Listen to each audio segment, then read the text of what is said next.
தமிழக சட்டப்பேரவை தேர்தலுக்காக பாஜகவின் தேர்தல் அறிக்கை இதுவரை யாரும் வெளியிடாத மற்றும் மாற்றத்தை தரும் அறிக்கையாக இருக்கும் என்று அக்கட்சியின் தமிழக தலைவர் தமிழிசை சவுந்தரராஜன் தெரிவித்துள்ளார். மறைந்த குடியரசுத் தலைவர் அப்துல் கலாமின் பிறந்த நாளை ஒட்டி சென்னையில் பாஜக கட்சி அலுவலகத்தில் வைக்கப்பட்டிருந்த அவரது படத்திற்கு தமிழிசை சவுந்தரராஜன் மலர் தூவி மரியாதை செலுத்தினார்.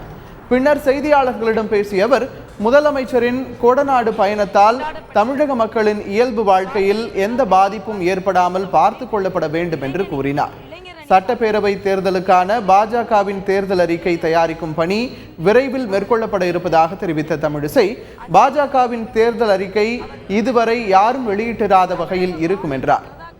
தமிழகத்தில் வரும் தேர்தல் அறிக்கை இதுவரை எந்த கட்சியும் கொடுக்காத, தமிழக மக்களுக்கு வளர்ச்சியை கொடுக்கும், ஊழலை கட்டுப்படுத்தும் ஒரு மிக உன்னதமான தேர்தல் அறிக்கையாக இருக்கும். தமிழக மக்களுக்கு நம்பிக்கையை ஏற்படுத்தும் தேர்தல் அறிக்கையாக இருக்கும்.